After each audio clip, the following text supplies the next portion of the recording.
John Blanding, bringing you word pictures from my book, Vagabond's House. West of the sunset stands my house, there and east of the dawn. North to the Arctic runs my yard, and south to the pole, my lawn. 7 seas are to sail my ship to the ends of the earth, beyond. Drifter's gold is for me to spend, for I am a vagabond. Fabulous cities are mine to loot, queens of the earth to wed. Fruits of the world are mine to eat, and the couch of a king, my bed. All that I see is mine to keep. Foolish the fancy seems, but I am rich with the wealth of sight, the coin of the realm of dreams.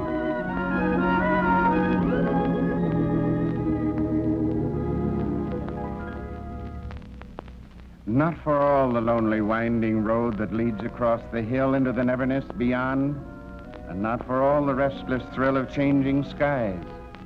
Only for him who knows the ceaseless urge to go, go ever on, carried by tide and trade wind's pulsing surge, lured by the bright mirage of far-off places, forests and jungles, and bleak frozen spaces, ready to bid love, greeting, or farewell with the same light gesture, knowing the spell that makes the somewhere else the promised land, caring no whit if son of Sur or Samarcand shall bleach his bones, or curious creatures of the sea play havoc with his flesh, content to be lover of chance, with loneliness for wife, faithful to faithlessness of all save life, ready to face that last dim, misted trail when eager eyes and pliant muscles fail, thinking of death as just another place to go, another road to walk, another land to know.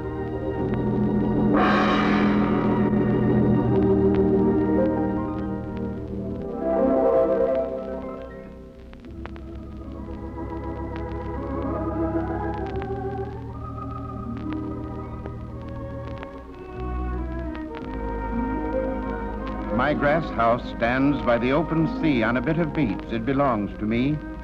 I paid, I don't remember the price of my little acre in paradise,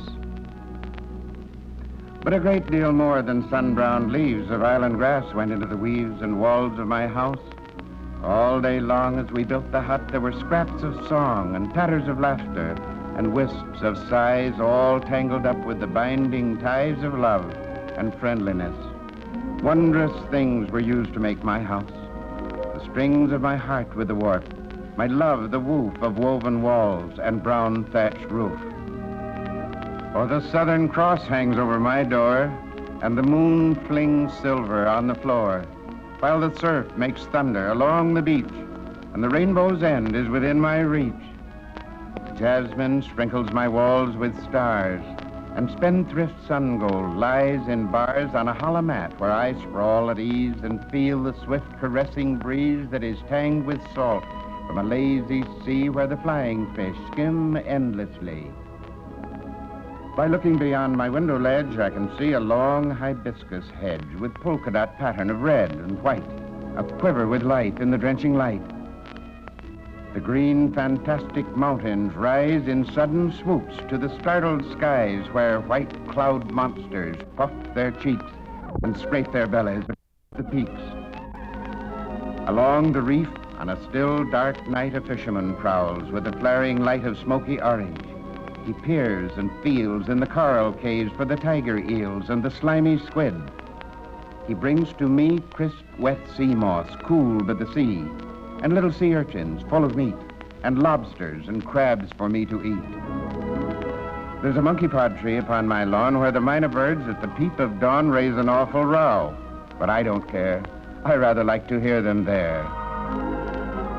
Oh, the seasons come and the seasons go, and the Kona storms and the trade winds blow, while the mangoes ripen on the trees, and I smell white ginger in the breeze. The breadfruit swings its swollen globes of luscious green.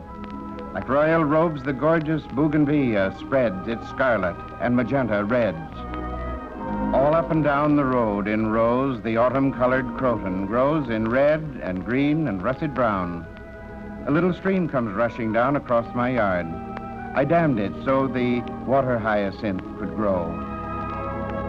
In June, the reckless shower trees spend all their hoarded wealth to please my fancy with a dress of gold, while poinciana, wanton bold, bedecks itself with flaming red.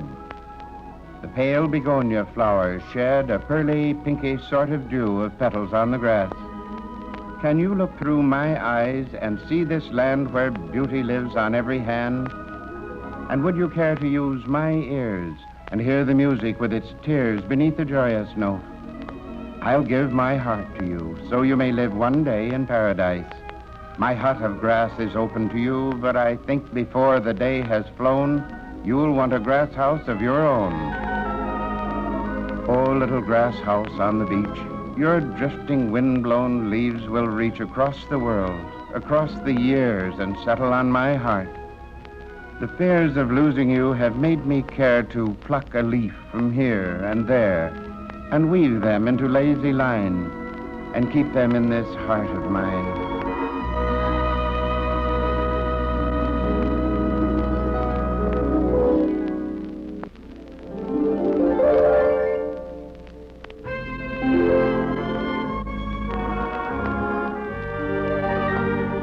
I walk quite slowly down Baby Street.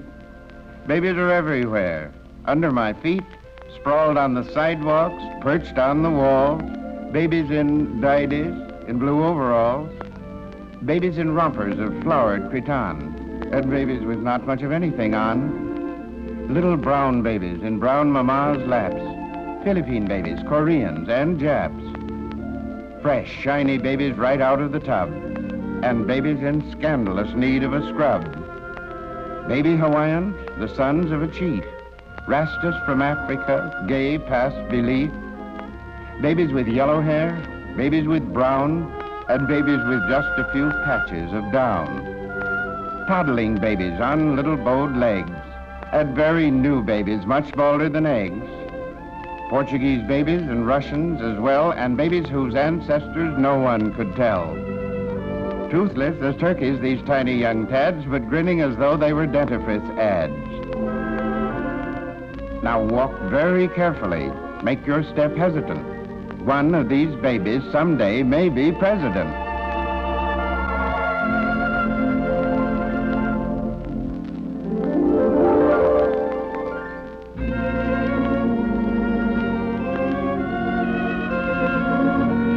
Names. The lure in names of places, stirring thoughts of foreign faces, ports and palaces and steamers. Names are ships to carry dreamers. The Pango Pango, Suva, Java, languor, lotuses and lava. Everything a dreamer wishes, buried treasures, flying fishes, coconuts and kings and corals, pirates, pearls and pagan morals, rum and reefs and Christian teaching, gin and jungle parrots screeching.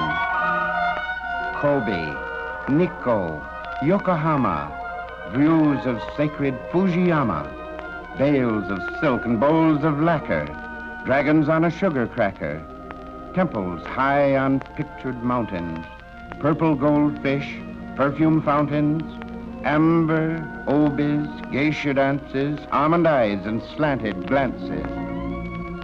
The places that I pray I may go, Rio, Terra del Fuego, condors soaring in the Andes, cloying Guatemalan candies, pampas grasses, pink flamingos, Spanish girls who call us gringos, llamas, lizards, smoking craters, armadillos, alligators, Cairo, Carthage, Congo, Congo, names that like a savage gong go. Paris, Venice, gay Vienna, cocottes, kisses, genius, henna, gorgeous, vicious, mad Manhattan, misery, motors, rags and satin, moose and mice and sin and sago, yaps from Yap or Winnebago. Every name's a ship with cargo, brass from Burma, wheat from Fargo, pots and prunes and precious metal mined on Popocatépetl. Chests of carved and stained catalpa. Letters from Tegucigalpa. Linen from an Irish shanty for a store in Ypsilanti. Sailing ship and ocean liner bringing stuff from Asia Minor.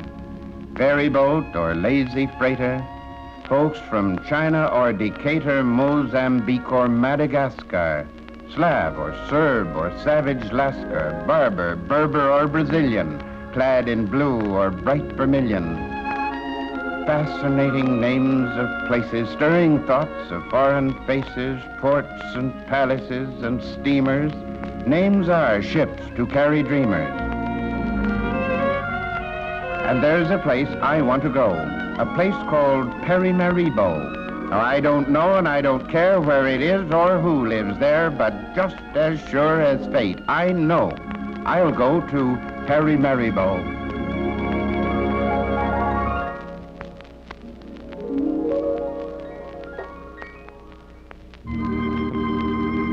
I don't suppose I'll ever see a dryad slipping from her tree, nor hear the pulsing pipes of Pan, although at times I think I can, nor see the moon nymphs dance at night, and yet perhaps I might.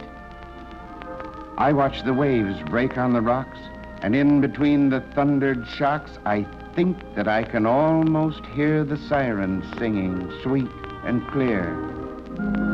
Sometimes the shadows on a tree like dappled fawns appear to me, and once beside a blue lagoon beneath a witching tropic moon, I saw the flash of silver scales, the kind that grows on mermaids' tails.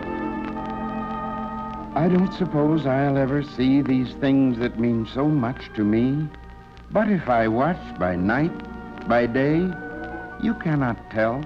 Perhaps I may.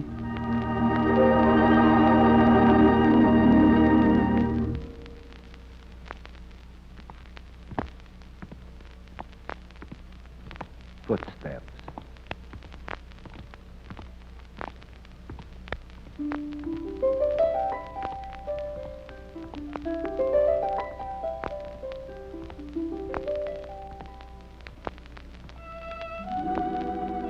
A winding Honolulu street goes by my house. I hear the feet of 7 nations passing by. I hear their footsteps fall and try to see the people. I am blind. I have to see them in my mind. I hear the soft and silken swish of Chinese slippers, and I wish that I could see the colors gay the women wear, for people say that coats of silk and bright sateen with golden thread are worn. I've seen them passing in my mind, but oh, I want to really see them so. Last night, the clack of wooden shoe or sandal sounded, and I knew a Japanese was trotting past. I heard the sound die out at last and thought, because I'd heard before, that on the obi that she wore were figures in exquisite hues, pale pinks and lavenders and blues. Oh, I pray each day, I pray each night to God, I want my sight. Sometimes the hard, decisive sound of leather heels strikes on the ground so firm, I know the stride is that of youth. A virile pride vibrates in every step. His eyes are clean and blue, just as the skies are blue. I know their eager gaze is clear, not blind with murky haze. Sometimes there comes a sound so low I scarcely hear it. Yet I know that native lovers, barefoot, walk. The whispered murmur of their talk drifts in. I listen and surmise the silver moon is in their eyes. How odd if poets do not lie. These lovers, too, are blind as I. All day, and through the night, I hear the people pass. I fight to keep my soul quite free from hate. I cannot yet. I cry the fate that took my sight. Oh, if I pray to God and live my prayers, someday will he, if I believe, will he give back my eyes, my sight to me?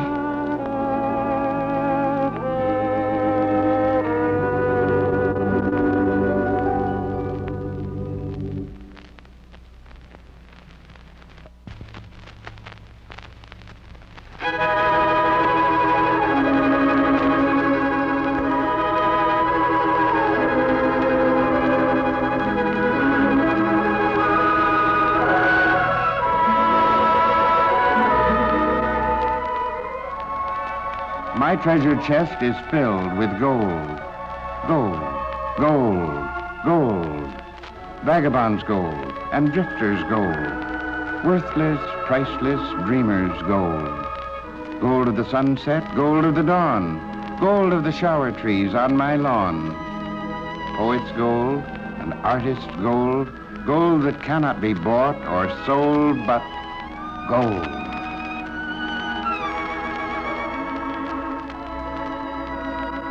Never a tide goes out to sea, but carries a bit of the heart of me. Riding the foam and the gray sea wrack, carrying no whit if it ne'er comes back. Drifting over the seven seas, driven by trade winds, storm, and breeze. Hearing the cry of the sad sea loon. Floating a while in a blue lagoon, bleached and scorched by the tropic suns, spun away when the riptide runs. On and over and back and forth, up to the still white frozen north, where a weary day is a long half year, and out of the icebergs dead men peer. Hither and thither and on and yon, glamorous night and clamorous dawn, gaining nothing and losing less, loving the joy, accepting the stress, taking whatever the fates may give. God, it's a glorious life to live.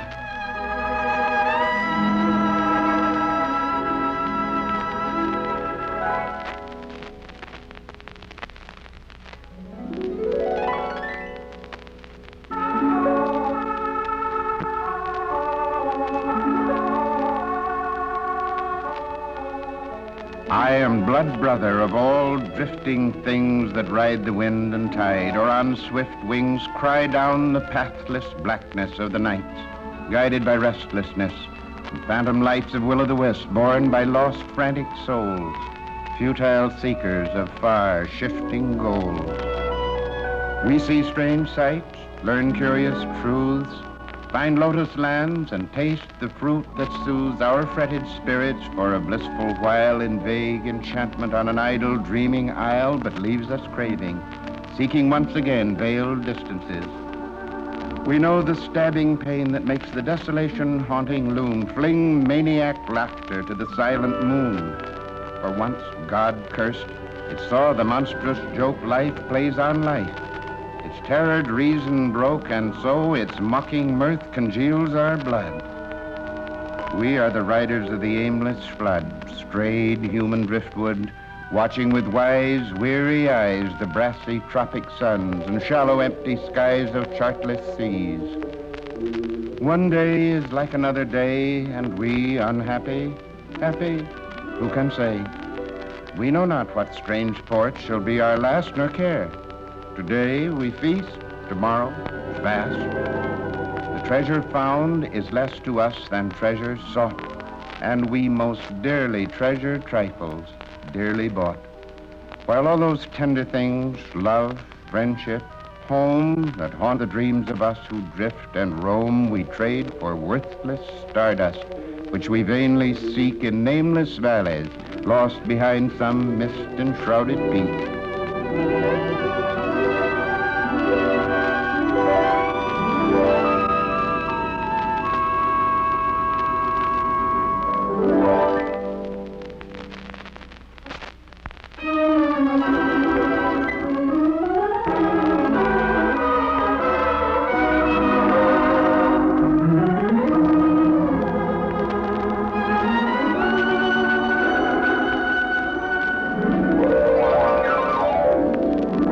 And now may I welcome you to Vagabond's House.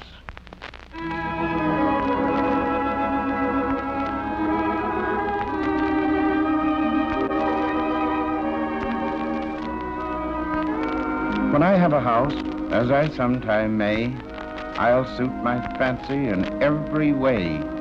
I'll fill it with things that have caught my eye in drifting from Iceland to Molokai.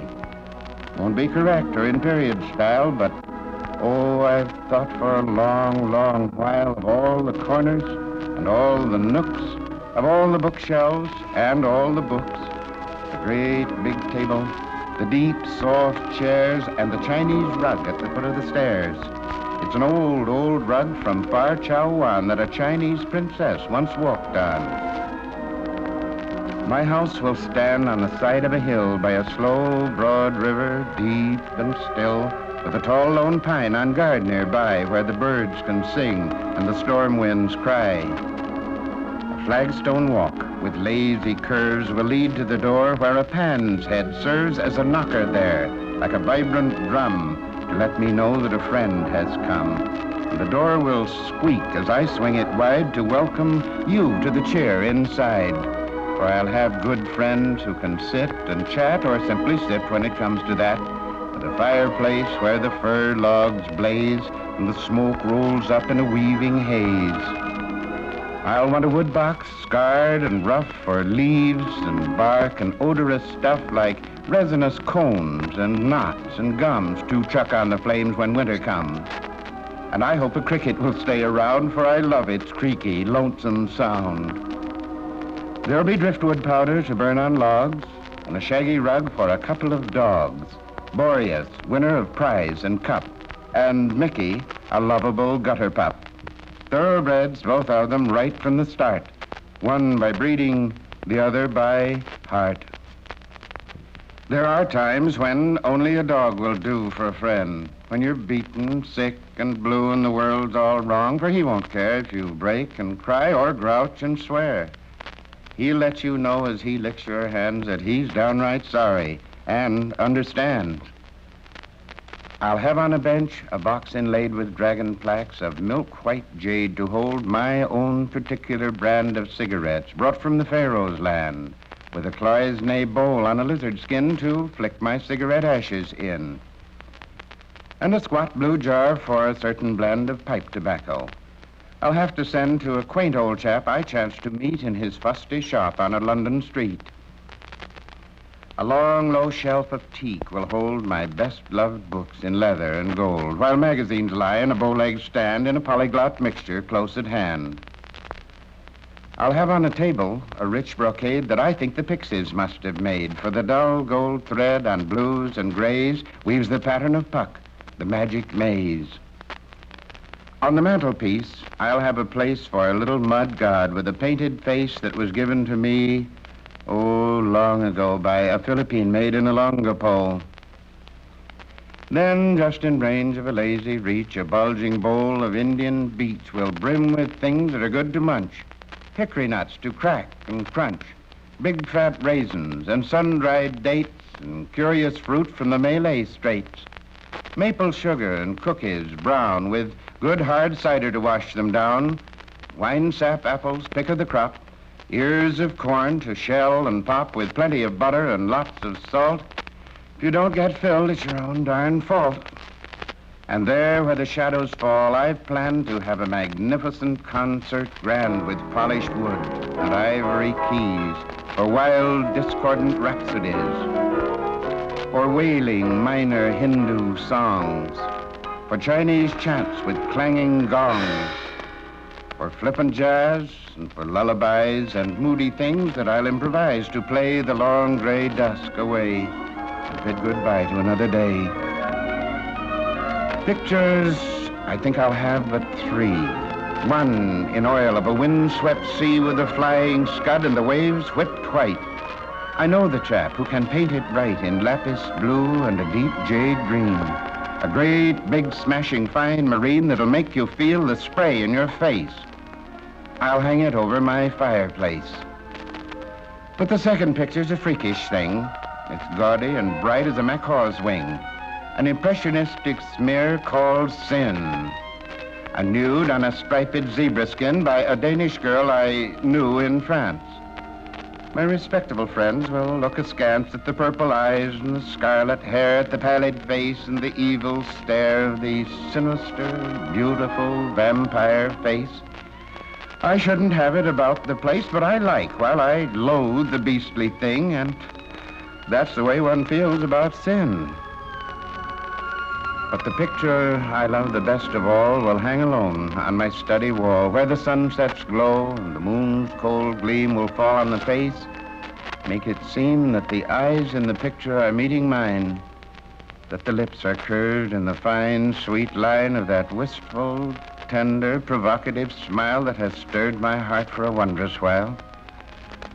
Sketch of a girl who loved too well to tie me down to that bit of hell that a drifter knows when he finds he's held by the soft, strong chains that passion's weld. It was best for her and for me, I know, that she measured my love and bade me go, for we both have our great illusion yet unsoiled, unspoiled by a vain regret. I won't deny that it makes me sad to know that I've missed what I might have had. It's a clean, sweet memory, quite apart, and I've been faithful in my heart. But all these things I will have about, not one could I do without. Cedar and sandalwood chips to burn in the tarnished bowl of a copper urn, and a paperweight of meteorite that seared and scorched the sky one night, and a Moro crease, my paper knife once slit the throat of a Rajah's wife. The beams of my house will be fragrant wood that once in a teeming jungle stood as a proud tall tree where the leopards couched and the parrots screamed and the black men crouched. The roof must have a rakish dip to shadowy eaves where the rain can drip in a damp, persistent, tuneful way. It's a cheery sound on a gloomy day, and I want a shingle loose somewhere to wail like a banshee in despair when the wind is high and the storm gods race, and I am snug by my fireplace.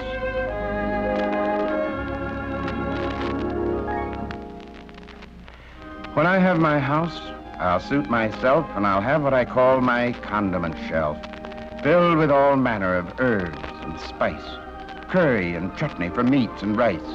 Pots and bottles of extracts rare, onions and garlic will both be there, and soyo and saffron and savory goo and stuff that I'll buy from an old Hindu.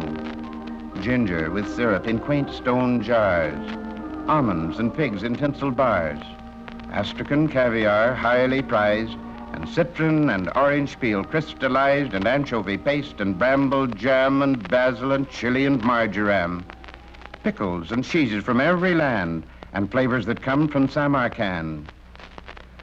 And hung with a string from a handy hook will be a dog-eared, well-thumbed book that is pasted full of recipes from France and Spain and the Caribbees, roots and leaves and herbs to use for curious soups and odd ragouts. And I'll have a cook that I'll name Old Joy, a sleek, fat, yellow-faced China boy who can roast a pig or mix a drink. You can't improve on him, I think. On the gray stone hearth, there'll be a mat for a scrappy, swaggering yellow cat with a war-scarred face from 100 fights with neighbors' cats on moonlight nights. A wise old Tom who can hold his own and make my dogs let him alone. I'll have a window seat broad and deep where I can sprawl to read or sleep with windows placed so I can turn and watch the sunsets blaze and burn beyond high peaks that scar the sky like bare white wolf fangs that defy the very gods.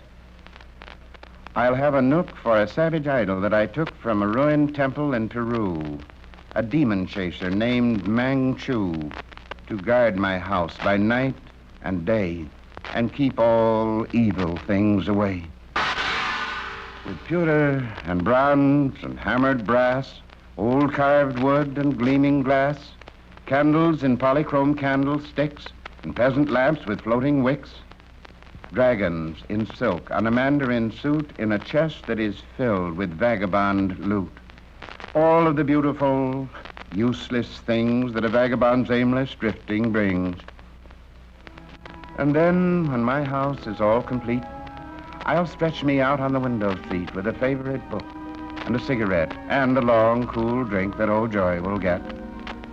And I'll look about at my bachelor nest while the sun goes zooming down the west, and the hot gold light will fall on my face and make me think of some heathen place that I've failed to see, that I've missed some way, place that I'd planned to find someday. And I'll feel the lure of it drawing me. I know what the end will be. I'll go. And my house will fall away while the mice by night, the moths by day will nibble the covers off all my books. The spiders weave in the shadowed nooks.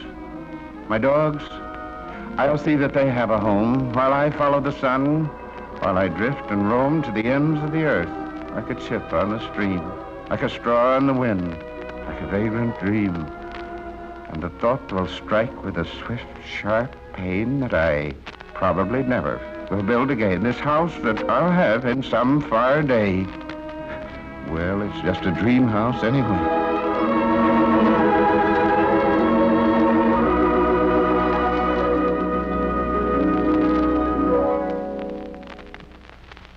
And now, in parting, may I use the word of farewell of our beloved Hawaii, aloha oi.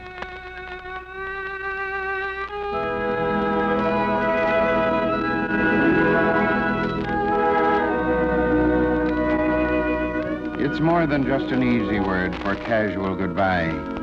It's gayer than a greeting, and it's sadder than a sigh. It has the hurting poignancy, the pathos of a sob. It's sweeter than a youthful heart's exquisite, joyous throb. It's all the tender messages that words cannot convey. It's tears unshed and longing for a loved one gone away. It's welcome to Hawaii and its lingering farewell. It's all the dear and silent things that lovers' lips can tell. It's woven into flower lays and old Hawaiian songs, frailer than a spider web and strong as leather thongs. It's fresh as dew on ginger blooms and older than the moon. It's in the little lullabies that native mothers croon, said 100 different ways, in sadness and in joy. Aloha means I love you. So I say aloha oi.